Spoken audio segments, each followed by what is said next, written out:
आप ऐसे हैं जिन्हें कुरान मजीद ने अल्लाह ताला ने अपने नेक बंदों की औसाफ और उनकी निशानियों के तौर पर बयान फरमाया है।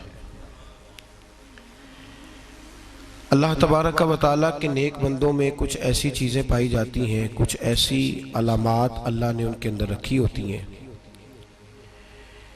कि उनकी वजह से मुआशरा अमन, सुकून, प्यार और मोहब्बत का मुआशरा बन जाता है। उन खूबियों में से 3 खूबियाँ ऐसी हैं जिन्हें सूफिया ने बतौर लाजिम एक अल्लाह के बंदे के लिए, नबी पाक अलैहिस्सलाम के गुलाम के लिए ज़रूरी करार दिया है। वो 3 खूबियाँ हैं सादगी, आजिज़ी और कनात।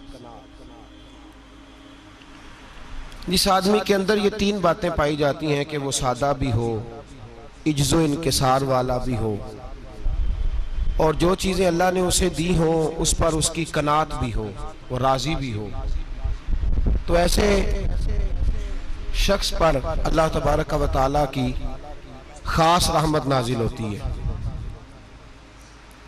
जिस बंदे के अंदर ये सलाहियतें पाई जाएं। हम देखते हैं कि इस ज़माने में सादगी, आजिज़ी और कनात वाला पहलू खासा मुश्किल होता चला जा रहा है। कोई भी बरादरी हो, कोई भी कबीला हो, कोई भी इलाका हो, लोगों को अपना आप दिखाने का बहुत शौक होता जा रहा है। मैं भी हूँ, मुझे भी मानो, मेरी भी सुनो और मेरी भी तारीफ करो, मेरी तरफ भी तवज्जो करो, ये माहौल बन गया। अगर आप सादगी वाले नहीं होंगे तो फिर आपने कुछ चीजें उधार की ओढ़ी होंगी जो असल ने, सादगी जो होती है वो असल होती है, असल रूप होता है आदमी का। अगर आपके अंदर सादगी नहीं होगी तो फिर आपने कुछ चीजें ऐसी अपने ऊपर लागू कर रखी होंगी जो आपका असल नहीं। तो जब आदमी असल से हटता है तो बेसुकून होता है। अल्लाह तबारक व तआला ने मुंह में दांत बनाए हैं तो ये असल है। इनके अंदर धागे के बराबर भी कोई चीज चली जाए तो वो बेचैन कर देती है, क्योंकि वो असल नहीं होती। तो जब आप सादगी में रहेंगे तो असल जगह पे रहेंगे, असल जगह पे, फिर आप तकलीफ में मुब्तला नहीं होंगे।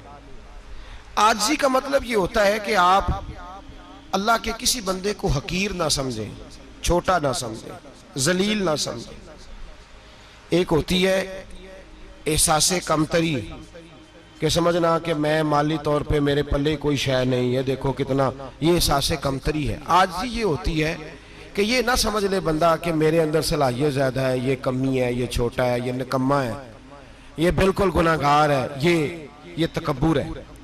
आजिज़ी से रहें, अल्लाह के हर बंदे को अपने से अफजल समझें, आजिज़ी के साथ रहें। कनात ये है कि आपको जो अल्लाह ने दिया है समझें कि मेरा रब सबसे ज्यादा मेरे ऊपर ही मेहरबान है, उसने जो मुझे दिया है वो किसी और को नहीं दिया। ये शुक्र के तौर पर, तकब्बुर के तौर पे ये भी नहीं। कनात करें। आजिज़ी जब आपके अंदर होगी, सादगी होगी, तो जिंदगी इत्मीनान से गुजरेगी, सुकून से गुजरेगी। और आजिज़ी और सादगी का ये वाला तर्जुमा नहीं कि जिस बंदे ने मैले कपड़े डाले हो आप समझे कि ये बड़ा सादा आदमी है जी, हफ्ता आया नहाया नहीं तो सादा है। ये सादगी नहीं होती। नफासत तो हुसैन है इस्लाम का। नबी पाक सल्लल्लाहु अलैहि वसल्लम ने एक मालदार आदमी को फटे पुराने कपड़े पहने हुए देखा था तो हुजूर ने मना किया था। फरमाया अगर अल्लाह नेमत देता है तो बंदे पर उसका असर देखना भी पसंद फरमाता है। अच्छे कपड़े छोड़ दें तो आप सादा हो गए, ये मतलब नहीं। बहुत सारे गरीब लोग भी सादे नहीं होते,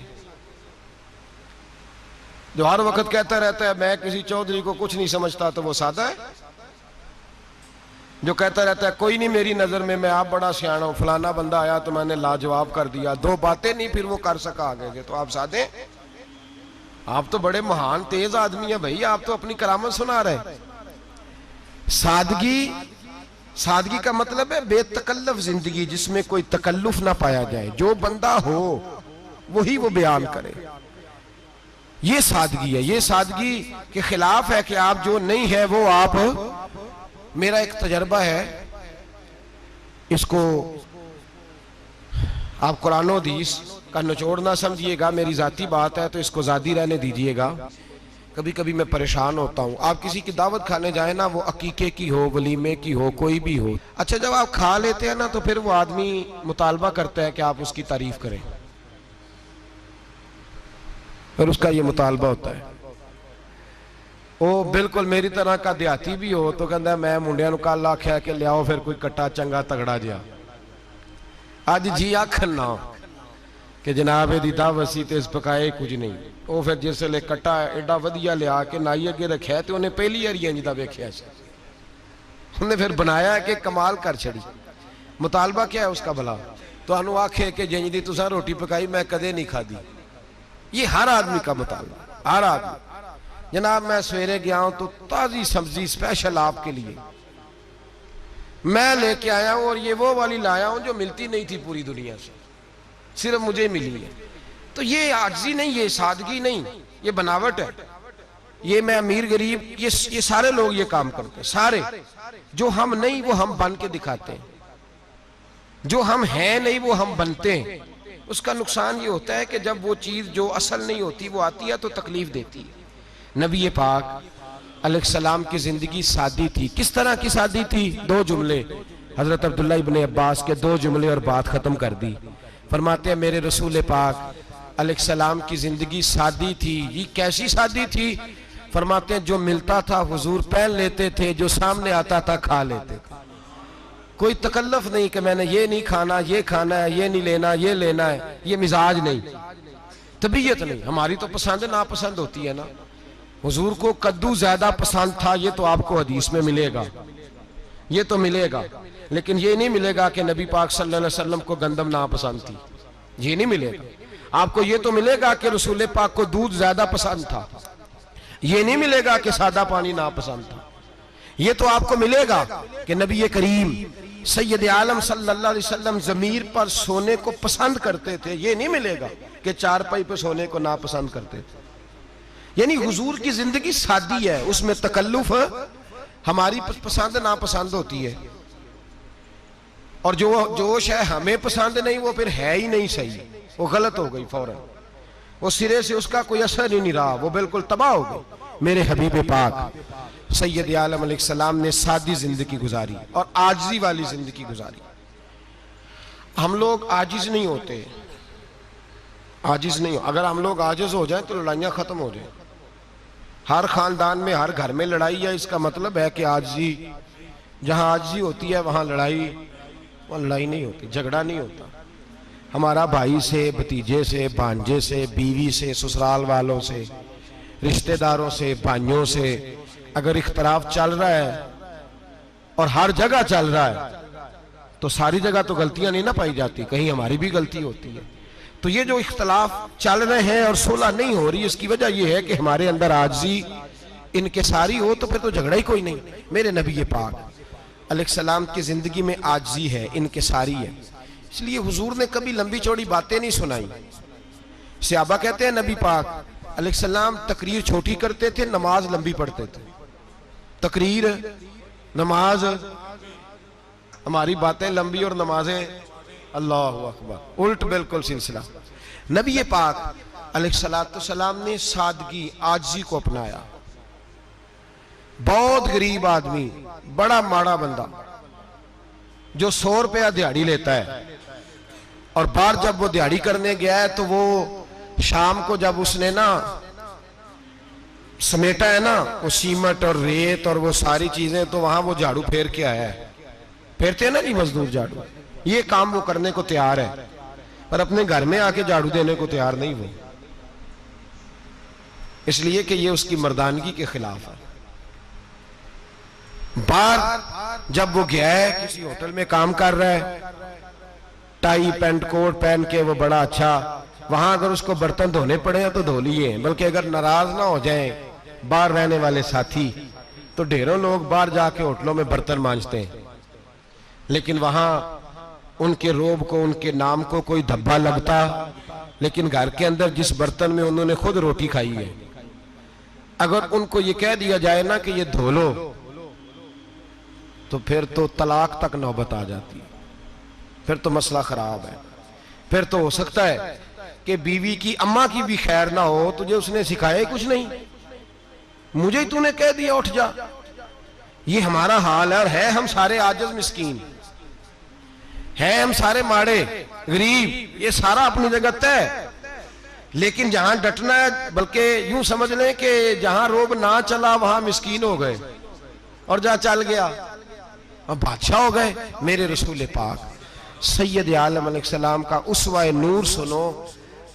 सैयदा तैयबा ताहिरा हजरत आयशा सिद्दीका रदी अल्लाह ताला अन्हा फरमाती हैं, हुजूर घर में आते,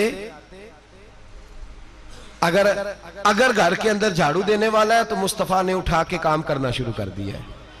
ये मामूली बात नहीं। अगर हजरत फातिमा ज़हरा की चक्की पीसने के लिए फरिश्ते आ सकते हैं तो रसूल पाक के घर का काम करने के लिए भी आ सकते हैं, आ सकते हैं। लेकिन मेरे नबी पाक सल्लल्लाहु अलैहि वसल्लम घर में अपने कपड़े धो लेते, फट जाते तो हुजूर सी लेते। यहां तक कि हजरत आयशा फरमाती है, एक दिन हुजूर ने कहा खाना पकाओ, तो मैंने कहा कनीज आटा गूंद रही है। नबी पाक ने मालूमात की तो पता चला कि वो कनीज तो जा चुकी, बीमार थी। फरमाती है हुजूर ने अपने दस्ते मुबारक से आटा गूंदा, नबी पाक ने गूंदा, नबी पाक ने। लगे जो मजदूर शाह ऐसा, न धुन न दौलत सरबराह ऐसा, अर्श नशी का जमी पे घर है, मेरा पैगंबर अजीम तर है। नबी पाक ने आटा गूंदा और आटा गूंद के फरमाया आयशा आओ रोटी पका दो। मैंने आटा गूंद दिया है। ओ भाई मैं बहुत बड़ा नवाब हूं मैं आजिज मिस्कीन, लोगों की मैं कमियां कोताहियां सुनाता हूं, लेकिन अगर जरा सा भी हाथ हिलाना पड़े तो उस वक्त ना जहां रोब चलता है वहां तो चलाना चाहिए ना। जितना हमारा दबदबा बनता है आजिज़ी इनकिसारी, ये इंसान को संवारती है, ये उसको सुकून देती है, ये उसके अंदर पैदा करती है वो चीज जो उसे अल्लाह के करीब करती है। अगर आप बड़े हैं तो फिर आप बड़े ही रह जाएंगे, बन कुछ नहीं सकेंगे। अगर आप में तकब्बुर है तो फिर अना का बुत कायम हो जाएगा, बन कुछ नहीं सकेंगे आप। हर आदमी को अपना आप दिखाने का शौक है, बनाने का शौक है, शोहरत, नाम बरी, अपने आप को जाहिर करना, बताना। 1,44,000 सहाबा थे मेरे रसूल पाक के, सारे कहिए सल्लल्लाहु अलैहि वसल्लम। जब हुजूर का नाम सुने तो दरूद पाक पढ़ा करें सल्लल्लाहु ताला अलैहि वसल्लम। 1,44,000 सहाबा थे, काम कर गए, किसी ने नाम नहीं बनाया, काम किया। शायद चंद 100 के नाम किताबों में मिलते हो, बाकियों ने काम किया, नाम पर तवज्जो ही नहीं। और कुछ ऐसे भी थे जो आए नहीं, बात मानी है मेरे नबी पाक की, हजरत वैसे करनी रदी अल्लाह, तशरीफ नहीं लाए, घर रह के वे हुजूर की बात मानी है। माँ की खिदमत करो, नहीं आए, खिदमत करी, तशरीफ नहीं लाए, घर रह के बात मानी। दर्जा क्या दिया मेरे रसूल पाक अलैहिस्सलाम ने? ड्यूटी लगाई मौला अली शेर खुदा की, हजरत उमर फारूक रदी अल्लाह ताला, फरमाया मेरा जुब्बा ले जाना और मेरे अवैस से मिलना और उसे कहना मेरी उम्मत की बख्शिश की दुआ मांगे। भाई घर रह के बात मानी, कोई शोरा नहीं, कोई नाम नहीं। इमाम अब्दुल वहाब शौरानी कहते हैं करन के लोग उन्हें रोड़े मारते थे और उनसे पूछते थे तेरा नाम क्या है, तो जनाब वैसे करनी फरमाते थे अगर तो कयामत में बख्शा गया तो नाम बता दूंगा, और अगर वहीं अड़ गया तो नाम से क्या रह जाएगा, यहां तो लिखा रह जाएगा। और फिर दुआ मांगी, इमाम शौरानी ने लिखा है दुआ मांगी हजरत अवैस करनी ने, ए अल्लाह मैंने जिंदगी छुप के गुजारी है, मुझे जाहिर ना करना। मैं सिरापा मखजन राज था और रहा था मुद्दतों राज में, ये तो तेरा शौक के दीद कशा कशा मुझे खींच लाया मजाज में। ए अल्लाह मैंने पर्दे में वक्त गुजारा है, अल्लाह मस्तुरना बिसुत्रिकल जमील, ए अल्लाह बस मुझे पर्दों में रखना, पर्दों में उठ बुलिया चल उथे बसिए, जिथे बस देनी सारे ही अन्ने, ना कोई साड़ी जात पछाणे ना कोई सानू मन्ने। ए अल्लाह मुझे पर्दा दे, शोहरत नहीं चाहिए, मेरा नाम ना हो, कोई जाने कोई पहचाने ना, बस मैं तेरा हूं तो छुप के तेरे पास आ जाओ। इमाम फरमाते अल्लाह 70,000 फरिश्ते कयामत के दिन हजरत वैसे करनी की शक्ल के पैदा करेगा और उन फरिश्तों के अंदर छुपा के जनाब अवैस को अपनी और अपने महबूब की बारगाह तक ले जाएगा, चूंकि वो छुपे रहे, जरूरत नहीं। मैं सिरापा मखजन राज था, मैं तो रहा था मुद्दतों राज में, ये तो तेरा शौक के दीद कशा कशा मुझे खींच लाया मजाज में, शौक नहीं। मुझे भी पूछ लो मेरा भी नाम ले लो। अब तो इस कदर ज्यादा अना का बुत आ गया, रोटी खिलाओ, जिसको खिलाई उसकी फोटो खींच के फेसबुक पे दो, पानी पिलाया तो पहले उसकी फोटो दे लो, अगर सलाम लिया तो पहले छोड़ दो यार, बस करो। ये अना के बुत बना लिया हम लोगों ने। किस चक्कर में पड़ गई है दुनिया। एक गरीब को 2, 4, 5 रुपए क्या दे दिए, एक आटे का थैले का दे दिया, 4 अखबारों में खबर दे दी, ये आजी है, ये तरीका है। अब तो लोग यहां तक रियाकारी करने लगे, नमाज पढ़ने के लिए आते हैं तो पहले फोटो खींच के आते हैं, जुम्मे की तैयारी करते हुए। बस कर दें, बस करें, कहीं रुके, किसी जगह स्टॉप करें, अपने अंदर इंकिसारी पैदा करें। जो खत्म हो गया वो बच गया, जो अपने आप को बनाता रहा वो कभी बन ना सका। बचा वही जो रब की बारगाह में मिट गया। हमारी तो उम्र गुजर गई है अपने आप को तामीर करते, सारी जिंदगी गुजर गई। मेरा भी नाम लो, 30 साल में रह के आया हूं जी सऊदी अरब के फलाने महल्ले में, किसी से मेरा नाम पूछोगे तो पहुंच जाओगे। क्या होते थे आप वहां, क्या नाम पूछे? वहां तो बादशाहों के नाम अब कोई नहीं लेता, मिट गए, जो आए थे चले गए। गखड़ आना तो चौक से किसी से भी पूछ लेना, मैं भी होता हूं, क्या होते हो? यहां बड़े लोग थे जिनका तूती बचता था, खत्म हो गए। तू और मैं भी जाने वाले, और जमाना आएगा, मिटने के लिए दुनिया आई है। अगर दुनिया में खुद ब खुद अपने आप को मिटा के रखोगे तो अल्लाह इज्जत अता फरमाएगा। हम तो इतना खड़े हुए हैं कि बहनों से, भाइयों से, ससुराल से, रिश्तेदारों से कट गए हैं बिल्कुल, इसलिए कि बुत नहीं टूट रहा अंदर का। मेरे नबी पाक सैयद आलम अलैहिस्सलाम के गुलाम बड़ा कुछ थे, पर उनकी जुबानों पे कभी कुछ होने का जिक्र नहीं आया। बड़ा कुछ थे वो, बड़ा कुछ थे।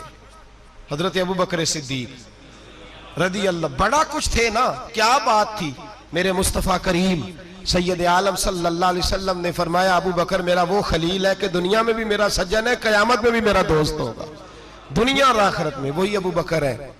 मोहल्ले में 7 गरीब बच्चियां रहती हैं, वो कहती हैं हमारी बकरियां, बाप फौत हो गया, बकरियों का दूध धो दो। तो अबू बकर सिद्दीक बकरियों का दूध धोने चले जाते हैं, उनके घर का काम काज करके आते हैं। सैयदना उमर फारूक, मेरे नबी पाक अलैहिस्सलाम ने फरमाया, फरिश्ते 950 साल मेरे उम्र की शान बयान करें तो खत्म नहीं हो सकती। इतना बड़ा शख्स उमर फारूक, इतना बड़ा आदमी। एक दिन ऐलान किया उमर फारूक ने, लोगों मस्जिद में आओ, बात करनी है। अमीरुल मोमिनीन का पैगाम है, सारे मस्जिद में आ जाए। खचाखच मस्जिद नबी सहाबा से भर गई। और ऐसा जब ऐलान होता था तो सहाबा दौड़ के आते थे, शायद को जंग है, शायद किसी ने हमला कर दिया है, शायद कोई नई बात है। दौड़े आए लोग, मस्जिद नबी खचाखच भर गई। सैयदना फारूक आजम रदी अल्लाह तआला अन्हु मिंबर पे बैठे।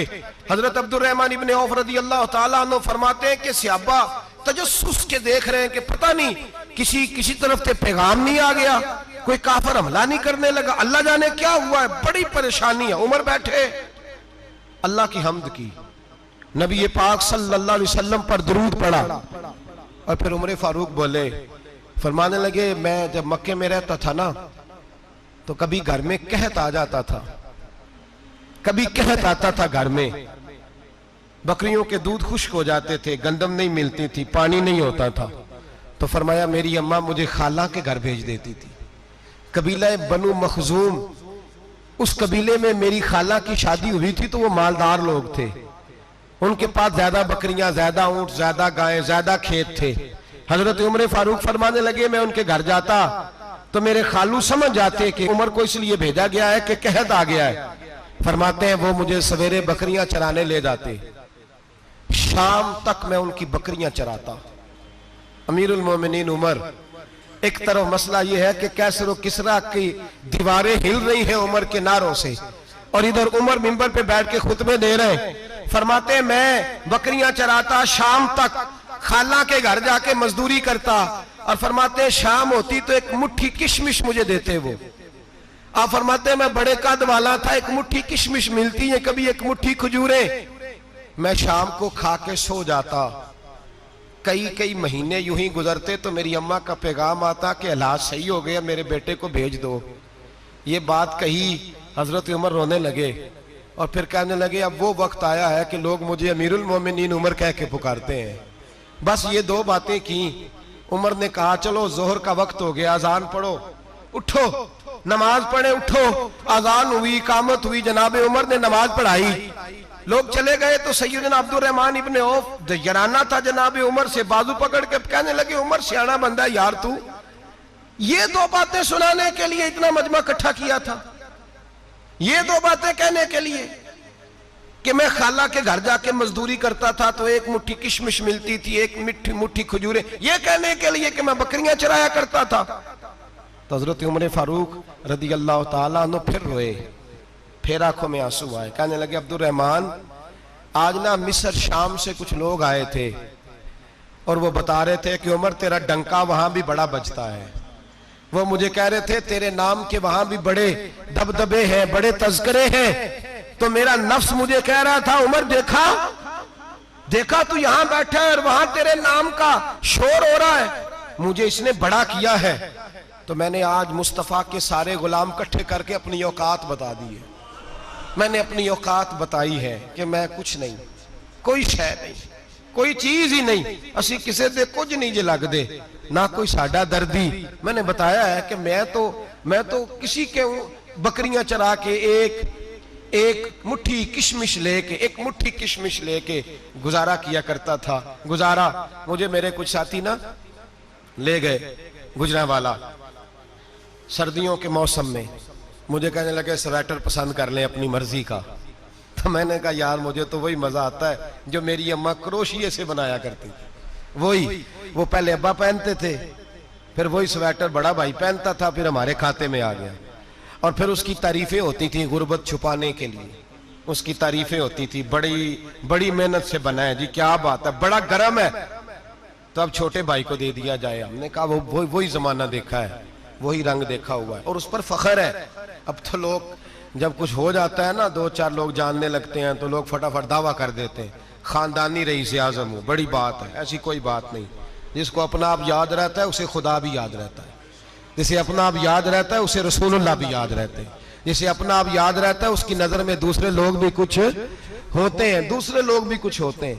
मैं उम्रे के लिए हज के लिए जाता रहता हूँ, रब मुझे अपने फजल से बुला लेता है। तो मैं एयरपोर्ट से नीचे उतरा तो एक साहब मेरे जानने वाले थे, दौड़ के आए और मुझे कहने लगे क्या बात है, सुना है इस दफा आप सऊदी एयरलाइन से आए, सीधा मदीना शरीफ आए, क्या बात है आपकी। और मैंने कहा साहब छोड़ दें, मैं भी जब पहली दफा आया था तो मैं भी बड़ा घूर घूर के एयरपोर्ट देखता था, मैंने कभी देखा जो नहीं था, मैं बड़ा घूर घूर के देखता था, कोई ऐसी बात नहीं है, ये निजाम कुदरत है, बादशाह के फैसले हैं, वो जब चाहता है जिस तरह के चाहता है फैसले फरमा लेता है।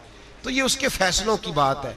हम लोग ना जिस हैसियत पे होते हैं वहीं रह जाते हैं, पिछली बात भूल जाते हैं। इसलिए हम चाहते हैं जो भी हमें मिले झुक के मिले, जो भी आए, और ये मेरा आपका सबका मुश्तरका मामला है। मेरे नबी पाक सल्लल्लाहु ताला अलैहि वसल्लम ने सहाबा से पूछा तुम्हें बताऊं जन्नत के बादशाह कौन होंगे?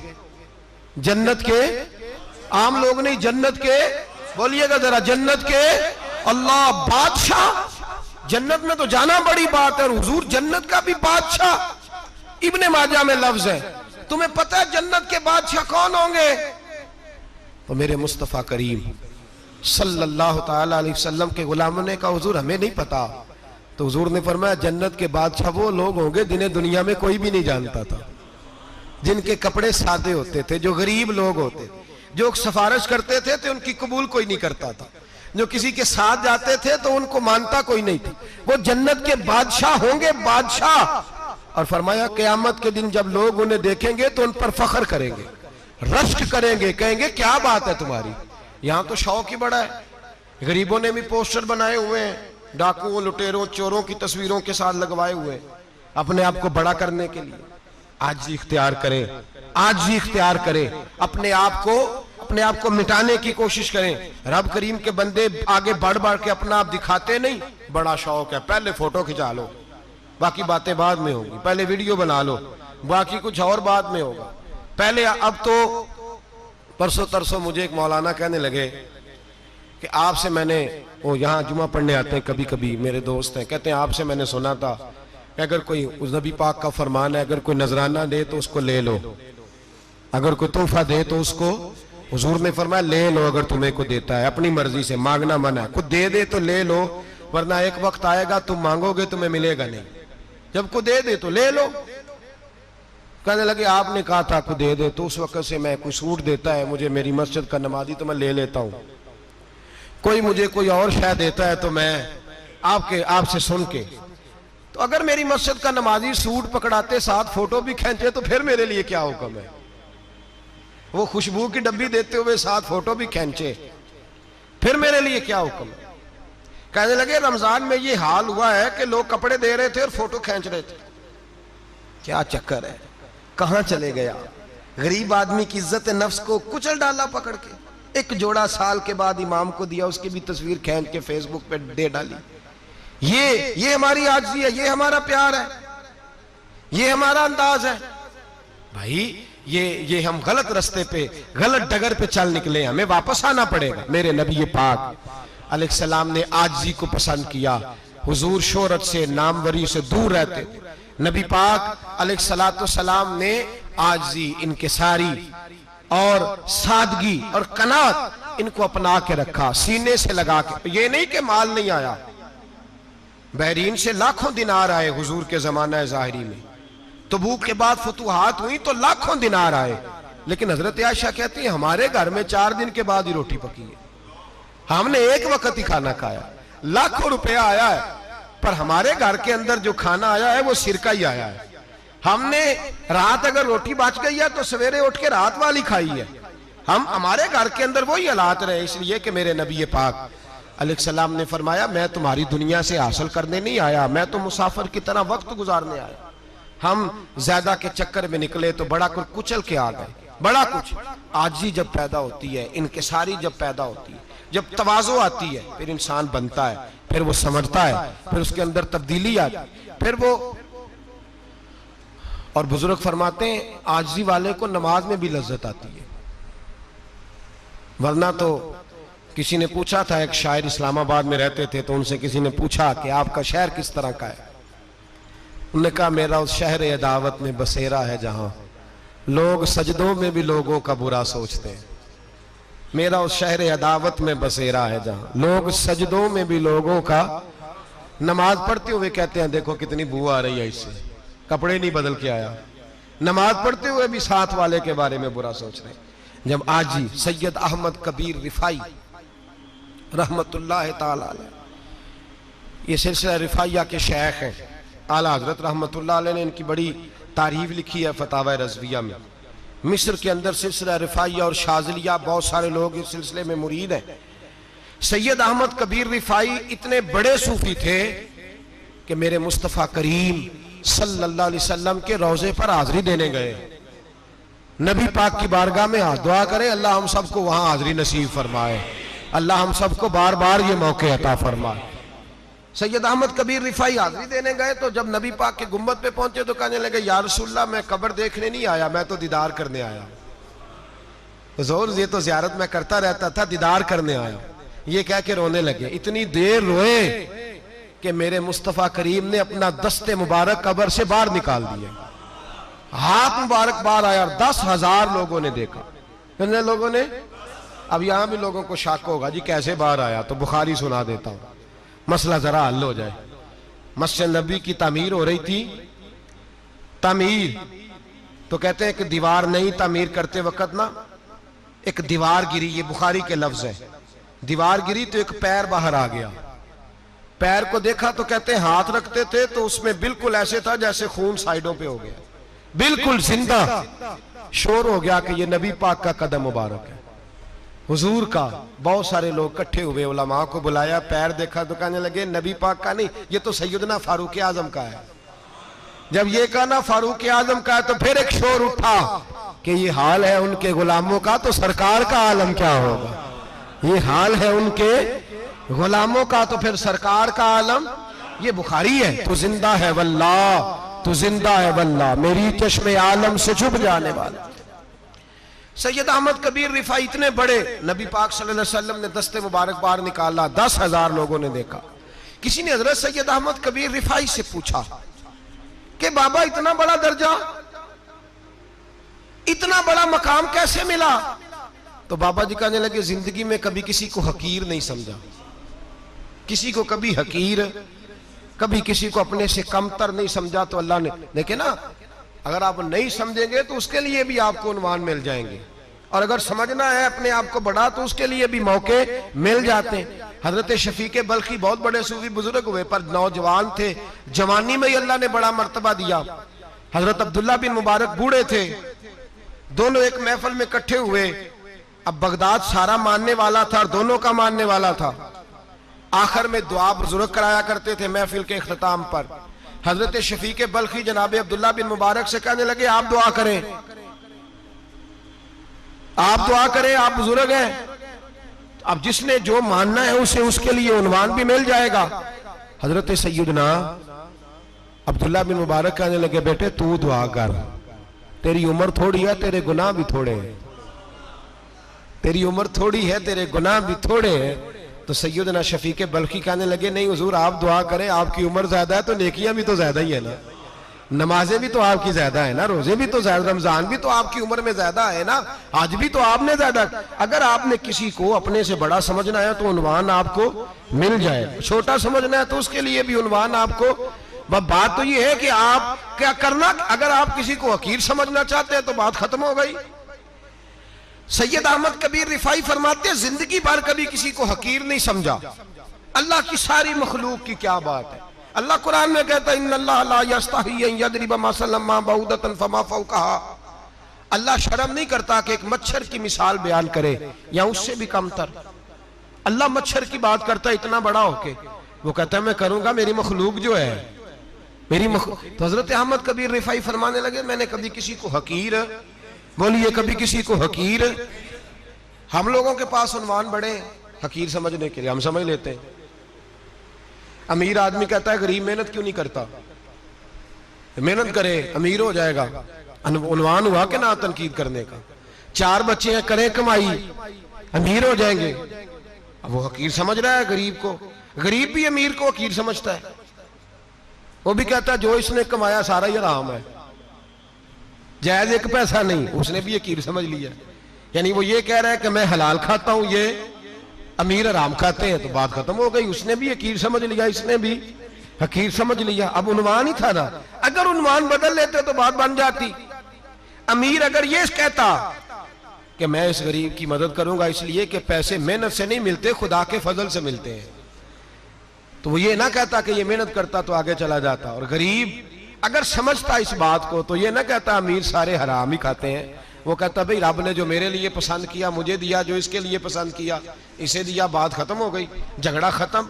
उन्वान तो मिल जाएगा आपको, मुस्बत भी और मनफी भी। तो अच्छी बात नहीं कि मुस्बत इख्तियार करें।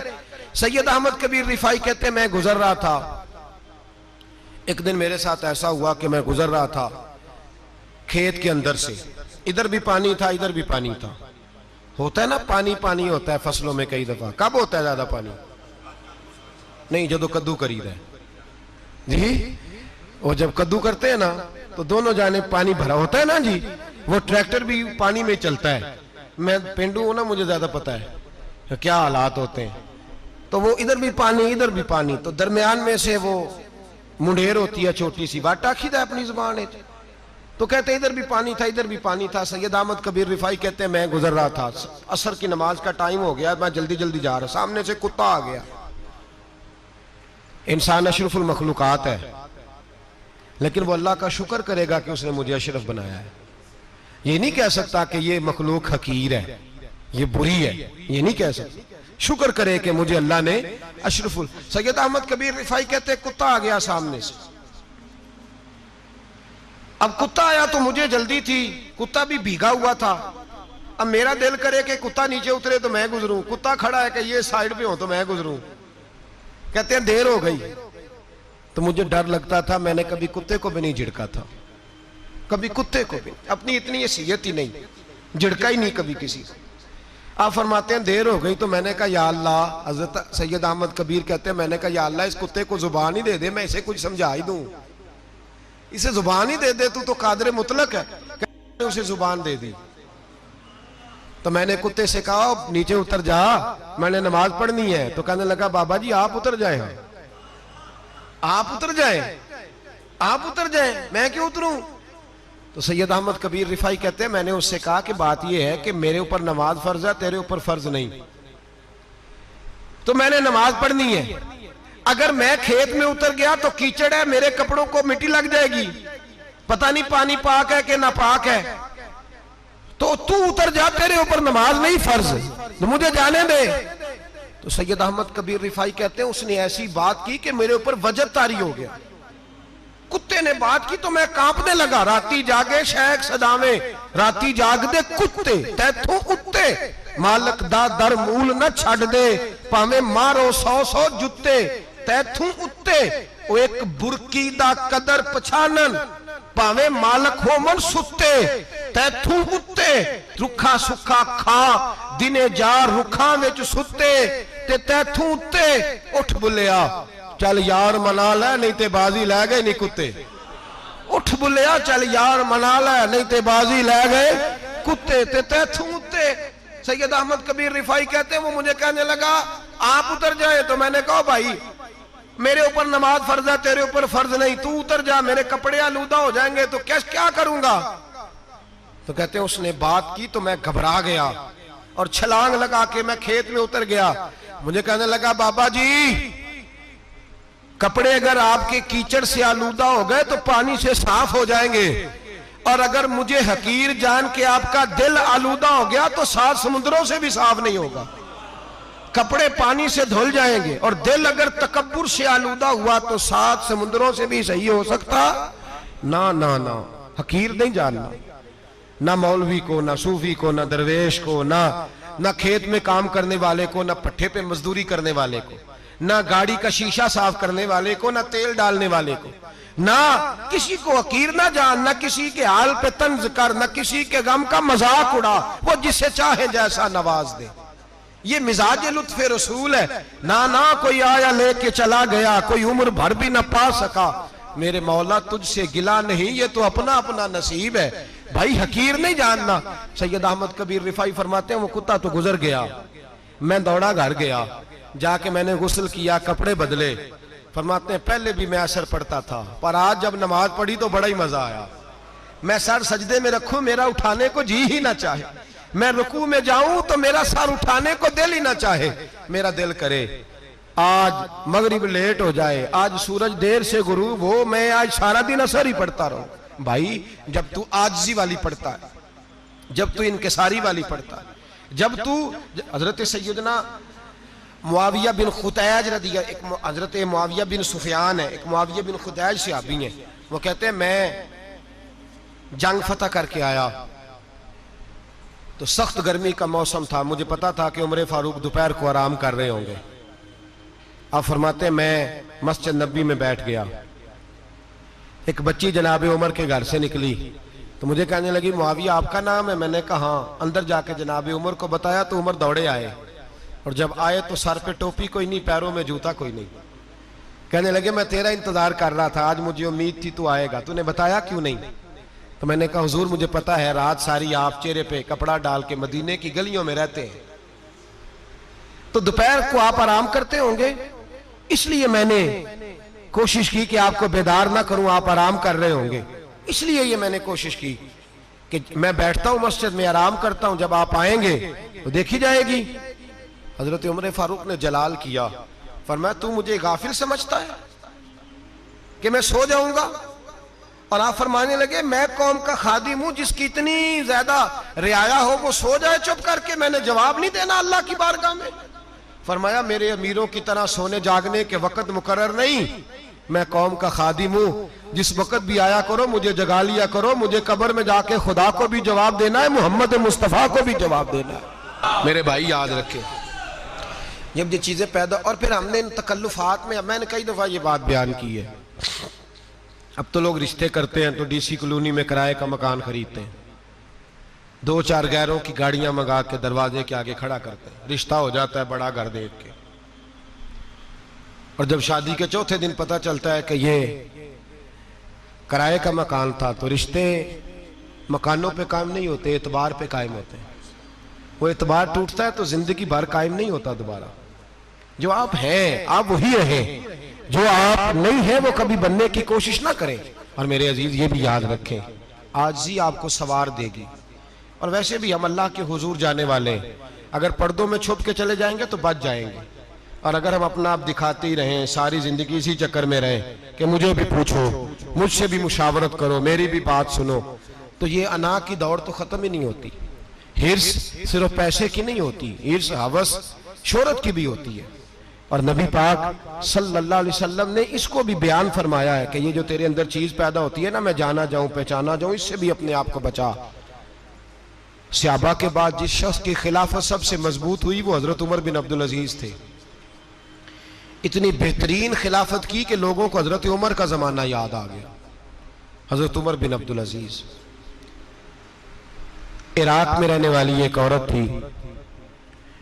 उस औरत का खामद फौत हो गया तो 5 बच्चियां यतीम थी। वो इराक से चली और जनाब उमर बिन अब्दुल अजीज के पास आई कि आप मेरी बच्चियों का वजीफा लगा दें। वो कहती है जब मैं पहुंची ना, यहां तो अब तो इस्तकबाल, आना जाना बड़े मामलात हैं। अब तो बच्ची की बारात आए और 5, 7, 10, 20 लोग दरवाजे पे खड़े ना हो तो बारात नाराज हो जाती है, कहते हमारा इस्तकबाल ही किसी ने नहीं किया। तो इस्तकबाल तो अब इस तरह है जिस तरह नशा नहीं होता, ये इस्तकबाल की हालत है, अमीरों से लेके गरीबों तक। मुझे पूछा ही नहीं किसी ने, कुर्सी नहीं दी, आगे नहीं बिठाया, ये वाला मामला है। और मैं मेरी तरह के लोग, नेक लोगों की बात नहीं करता। अब तो हम देखते हैं फुला मौलाना का इस्तकबाल हो रहा है, फुला के लिए लोग खड़े हो रहे हैं, नारे लग रहे हैं। और अब तो मैं देखता हूं ऐसे ऐसे हाथ लहराते हैं सूफी और दरवेश कहलाने वाले, जैसे सियासी लीडर लहराया करते। ये क्या तरीका हुआ? ये कौन सा तर्ज जिंदगी? मेरे नबी पाक सल्लल्लाहु अलैहि वसल्लम ने फरमाया जो ख्वाहिश करे कि मैं आऊं और लोग खड़े हों वो तो जहन्नमी है, तो दोज़खी है। सारे वही तरीके हम इख्तियार करते जा रहे हैं, वही प्रोटोकॉल है हर जगह। वो लोग जिनके दरवाजे खुले होने चाहिए थे वहां भी हर वक्त के लिए मामला तय हो गए। याद रखें मेरे नबी पाक अलैहिस्सलातु वस्सलाम ने जो तालीमात दी, हजरत उमर बिन अब्दुल अजीज रहमतुल्लाह ताला अलैह।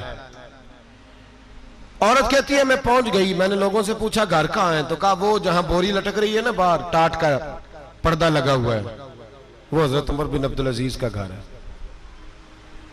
कहती है मैं दरवाजे पर दस्तक दी, एक औरत ने दरवाजा खोला तो मुझे बीबी जान के अंदर बुलाया।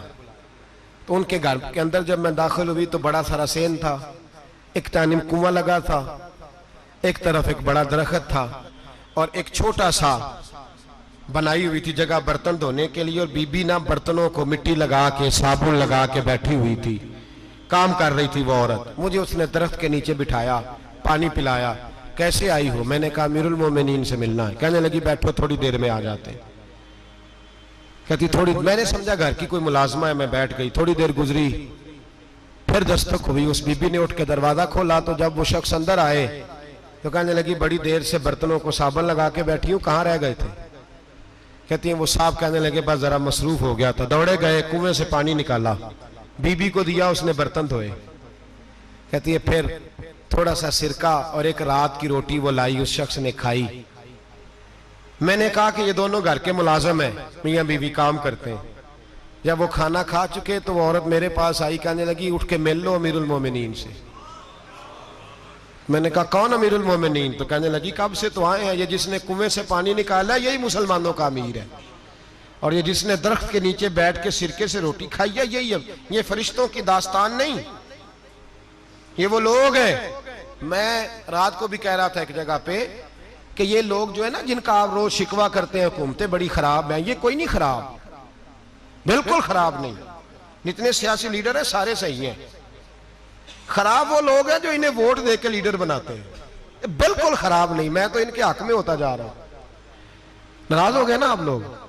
अल्लाह करे तुसी हो जाओ तो अगले इलेक्शन च सियाने भी हो जाओ, आमीन तो कह दे। मैंने कोई मशवरा नहीं देना, इसलिए कि मेरी नजर में कोई ऐसा शख्स नहीं जिसके लिए मैं आपसे कह सकूं कि वोट दें। और हम तो ऐसी बात करें तो कई लोग नाराज होकर चले जाते हैं, लेकिन कोई परवाह नहीं, इसलिए कि ये दीन मेरे नबी पाक का दीन सिर्फ मस्जिद का दीन नहीं। इंशाअल्लाह आइंदा जुम्मे नजरिया पाकिस्तान बयान करूंगा और बताऊंगा कि पाकिस्तान का मतलब क्या, ला इलाहा इल्लल्लाह मुहम्मदुर रसूलुल्लाह सल्लल्लाहु अलैहि वसल्लम। हुजूर का जो कुरान नाफज होगा मस्जिद में, वो कुरान कचहरी में भी नाफज होगा इंशाअल्लाह। और वो कुरान नाफज होने आया है, असेंबलियों में वही कुरान नाफज होगा इंशाअल्लाह। और यही चिराग जलेगा तो रोशनी होगी। बयान करेंगे और डट के बयान करेंगे, आपको बताएंगे। बस जो बात समझा रहा हूं फिल वक्त वो समझे, मुजरम वो नहीं जो बड़ा बन के लूटता है, मुजरम वो है जो उसको सपोर्ट करता है, जिसने उसे बड़ा बनाया है। ये याद रख ले, हमारी कोई बचत नहीं होगी, हमसे पूछा जाएगा। हम सारे कचहरी में खड़े होंगे, अल्लाह सवाल करेगा कि तुम बताओ तुम इनके मददगार क्यों बने थे, तुम सपोर्ट क्यों करते थे, ये पूछा जाएगा और हमने जवाब देना है। बहरहाल आम दाम बरसरे मतलब जनाब उमर बिन अब्दुल अजीज रहमतुल्लाह अलैह के वो बीबी गई तो कहने लगी कि ये अमीरुल मोमिनीन ने कहा, वो उठ के हाजिर हुई, कहा हुजूर मैं इराक से आई हूं, मेरा खामद फौत हो गया, मेरी 5 बेटियां हैं, वजीफा लगा दे। वो बीबी कहती है मेरा दिल था कि यतीम बच्चियों का 100 दिनार साल का लगा देंगे तो बड़ी बात है। कहती हैं जब मैं उनके पास गई तो हजरत उमर बिन अब्दुल अजीज को बताया तो वो रोने लग गए और मुझसे माफियां मांगने लगे। मैंने कहा हुजूर आप क्यों माफी मांगते हैं? तो कहने लगे इसलिए माफी मांग रहा हूं कि तू मेरी रियाया में थी और तेरी 5 बच्चियां यतीम थी, तुझे खुद चल के आना पड़ा है, मेरा काम था तेरी खबर लेता, माफ कर दे अल्लाह की रिजा के लिए। उन्होंने वजीफा लिखना शुरू किया तो मेरी एक बच्ची का 1000 दिनार साल का लिखा। मैंने कहा अल्लाह तेरा शुक्र है। फिर दूसरी बच्ची का 1000 लिखा तो मैंने कहा अल्लाह तेरा शुक्र है। तीसरी का 1000, चौथी मैंने कहा शुक्र है।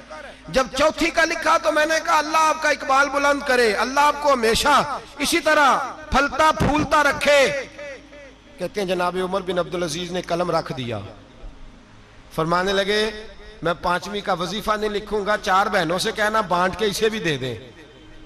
कहा हुजूर क्यों?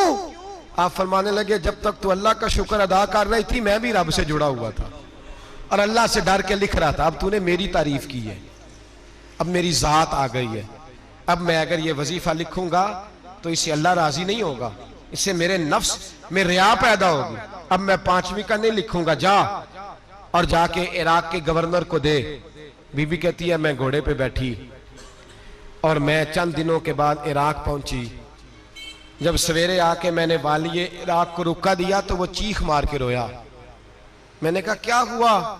तो कहने लगा बीबी आज रात को हजरत उमर बिन अब्दुल अजीज का इंतकाल हो गया, फौत हो गए, तो इंतकाल कर गए। कहती मैं भी तड़प के रोई। मैंने कहा मेरी यतीम बच्चियों का क्या बनेगा? तो वो गवर्नर कहने लगा तेरे वजीफे जारी रहेंगे, तुझे मिलते रहेंगे। तो कहने लगी कैसे? कहने लगा मैं अगर तो गवर्नर रहा तो तेरा वजीफा जारी रहेगा और अगर गवर्नरी से उतर भी गया तो मैं जाती तौर पे मालदार हूं, फिर भी तेरी बच्चियों के माहाना पैसे पहुंचते रहेंगे। मैंने कहा तू क्यों देगा? कहती वो रो पड़ा। कहने लगा अगर अमीर हजरत उमर बिन अब्दुल अजीज जैसे हो तो फिर अल्लाह गवर्नरों के दिलों में भी रहम डाल दिया करता है, फिर मेरे जैसे लोगों को भी वो बदल देता है। हजरत उमर बिन अब्दुल अजीज घर आए, 3 बेटियां थी, एक को आवाज दी वो आई तो उसने मुंह पे हाथ रखा है, दूसरी को आवाज दी वो आई तो मुंह पे हाथ रखा है, तीसरी को आवाज दी तो मुंह पे हाथ रखा है। आपने अपनी बीवी से कहा कि ये बच्चियां मुंह पे हाथ क्यों तीनों ने रखा हुआ, क्या बात है? तो बीबी रो पड़ी, कहने लगी 4 दिन हो गए मेरी बेटियां प्यार से रोटी खा रही हैं, 4 दिन हो गए, उनके मुंह से बदबू आती है इसलिए वो आपके सामने आती हैं तो मुंह पे हाथ रख लेती हैं 4 दिनों से। बीबी रो रही है, हजरत उमर जलाल में आ गए। आप फरमाने लगे तू ये रो रही है, तू रोई है, तूने मेरे घर में रह के अल्लाह की नाशुक्री की है, तू शुक्र अदा नहीं करती कि 3 वक्त प्याज और रोटी तुझे घर की 4 दीवारी के अंदर मिल जाता? रो रही है? और मैं आ मेरे साथ बाहर निकल, तुझे वो लोग दिखाऊं जो झोपड़ियों में रहते हैं और मांग के खाते हैं, आ तुझे दिखाऊं। इतनी नाशुक्री कि घर के अंदर प्याज पहुंच रहा है, रोटी पहुंच रही है और तू कहती है मेरी बेटियां प्याज से खाती हैं, शुक्र कर फाके नहीं काटने पड़े। फिर अगले लफ्ज कहे तो रो पड़े।